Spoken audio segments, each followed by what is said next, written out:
Hello hi नमस्कार, तुमचं स्वागत आहे माझ्या चॅनलवरती. तर आज आपण बघणार आहोत शेपूच्या भाजीची रेसिपी. तर अतिशय हेल्दी आणि ग्रीन अशी भाजी आहे.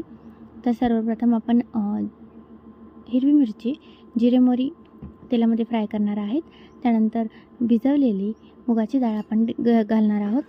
तुम्ही लगेच भिजवणार असेल तर गरम पाण्यात भिजवू शकता, अथवा तुम्ही 2-3 तास अगोदरही भिजवू शकता. नंतर स्वच्छ धुवून घेतलेली शेपूची भाजी त्यात आपण ॲड करणार आहोत.